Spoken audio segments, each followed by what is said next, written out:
Hello students, मैं doctor Sushma from भारतीय college of education. आज का हमारा विषय है राम मूर्ति कमेटी 1990।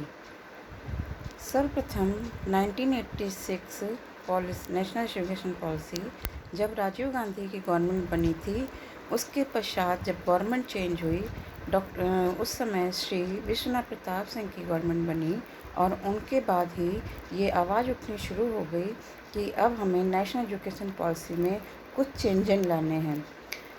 तभी विश्वनाथ प्रताप सिंह ने सोचा कि यदि हम इसके लिए एक कमेटी बनाएं तो इससे हमारा काम आसान तरह से हो जाएगा।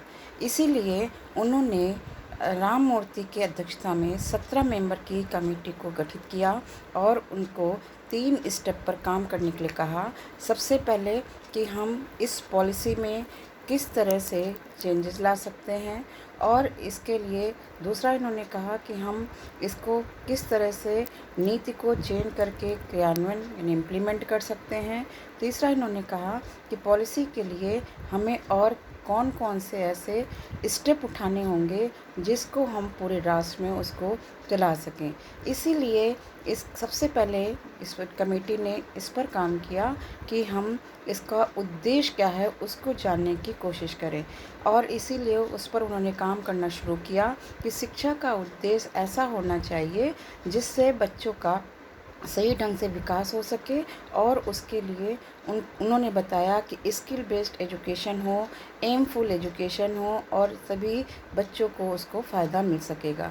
दूसरा इन्होंने कहा करिकुलम के लिए बात करी। उन्होंने ये सुझाव दिया कि हमें करिकुलम ऐसा रखना चाहिए जो ऑल ओवर इंडिया में सभी का करिकुलम एक हो, और इसीलिए ये भी बात कही गई कि इसमें कंपलसरी सब्जेक्ट 10 तक कर दिए जाएं। इसके साथ साथ फिजिकल एजुकेशन, मॉरल एजुकेशन और इसके साथ 10+2+3 फार्मूला और 3 लैंग्वेज फार्मूला चलाया जाए। इसके साथ साथ इन्होंने कहा कि यदि हम पॉलिसी के साथ साथ हमें पहले और क्या काम करना होगा, तो करिकुलम के साथ इन्होंने कहा कि ECCE यानी पूर्व प्राथमिक शिक्षा को ज़्यादा फोकस किया जाए। पूर्व प्राथमिक शिक्षा इन्होंने कहा कि जब तक हमारे बच्चों की स्ट्रेंथ ज़्यादा नहीं होगी तब तक वो बच्चे हायर में नहीं जा पाएंगे। पहले क्या होता था पॉलिसी में कि बच्चे क्यों नहीं आए इसका कोई पता नहीं लगाता था, लेकिन इसमें ये कहा गया कि हम कारण का पता लगाएंगे और ज़्यादा से ज़्यादा बच्चे उसमें हम एडमिशन्स करेंगे। इसीलिए उन्होंने कहा कि इसमें हम ब्लैक बोर्ड स्कीम लेकर आएंगे जिससे बच्चों को सही ढंग से शिक्षित किया जा सके। नेक्स्ट स्टेप इन्होंने बताया सेकेंडरी एजुकेशन के लिए। सेकेंडरी एजुकेशन में भी इन्होंने यही बात कही कि हमें सबसे पहले ध्यान रखना होगा बच्चों को ऐसे विषयों का अध्ययन कराया जाए जिससे बच्चे वोकेशनल से जुड़ सकें, और यही कारण है आज प्रेजेंट टाइम में भी ये वोकेशनल सब्जेक्ट कंपलसरी कर दिया गया है। 10th क्लास के बाद ही उन्होंने कहा कि ऐसे सब्जेक्ट चूज़ किए जाएं, ऐसे सब्जेक्ट रखे जाएं जिससे बच्चों को इसका आगे तक लाभ मिल सके और वो अपने फ्यूचर को बना सकें। इसके बाद इन्होंने कहा कि हमें वोकेशनल सब्जेक्ट को साथ साथ टेक्नोलॉजी बेस्ड एजुकेशन रखना चाहिए। टेक्नोलॉजी के कारण इन्होंने कहा कंप्यूटर और इसके साथ साथ हमें वर्कशॉप, फ्रेशर कोर्स, ये सारे कोर्सेज़ हम यदि कराएंगे तो बच्चों को ज़्यादा फ़ायदा मिलेगा। इसके बाद इन्होंने कहा कि यदि हम बच्चों के फ्यूचर के लिए टीचर कैसा अपॉइंट करते हैं तो टीचर एजुकेशन को फोकस करने की बात कही। टीचर एजुकेशन के लिए उन्होंने कहा स्किल बेस्ड ऐसा एजुकेशन दिया जाए जिससे टीचर परफेक्ट अपनी स्किल को कर सकें और वो ज़्यादा से ज़्यादा बच्चों में वो स्किल ट्रांसफ़र कर सकें। इसीलिए टीचर एजुकेशन का टाइम पीरियड भी बढ़ाने की बात कही गई, और इसके साथ साथ उनको वर्कशॉप, सेमिनार अटेंड करने के लिए जिससे वो रिसर्च कोर्स के साथ साथ अपना स्किल डेवलप कर सकें।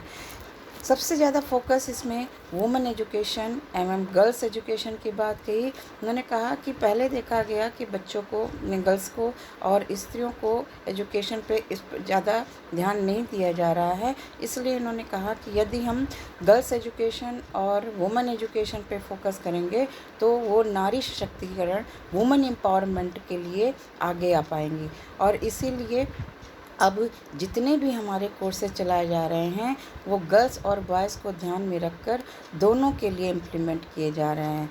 इसके साथ साथ कमेटी ने बात करी कि हमारा इवैल्यूएशन सिस्टम क्या होना चाहिए, एग्जामिनेशन प्रोसेस क्या होना चाहिए, और इन्होंने कहा दोनों हमारे फॉर्मेटिव और समेटिव यानी इफ़ेक्टिव हमारा जब एग्जामिनेशन प्रोसेस भी होगा तभी हम बच्चों को सही रिपोर्ट दे पाएंगे।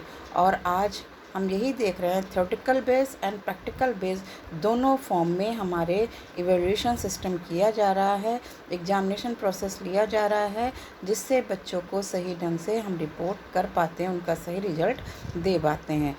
पॉलिसी ने कहा कि यदि हम टेक्नोलॉजी की बात करते हैं तो आज के टाइम में हमारा जितना भी करिकुलम है उसको नीड के अकॉर्डिंग फ्लेक्सिबल होना चाहिए, उसको टेक्नो बेस्ड कर देना चाहिए। और इसीलिए आज हम ये देख रहे हैं कि 10th क्लास के बच्चे या 12th क्लास के बच्चे या नर्सरी क्लास के बच्चे से लेकर हम सभी को कंप्यूटर बेस्ड एजुकेशन दी जा रही है, और जिससे आज पूरे देश को इसका लाभ मिल रहा है।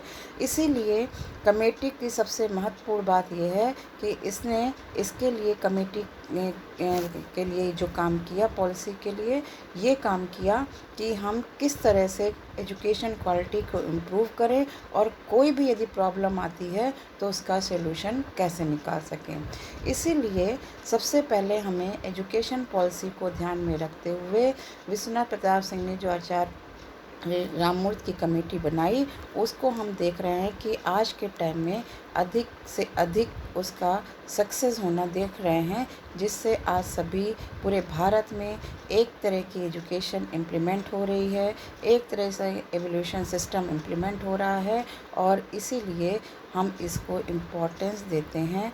राममूर्ति के द्वारा ही आज भविष्य में हमारी शिक्षा की नीति बदली जा सकी है। धन्यवाद।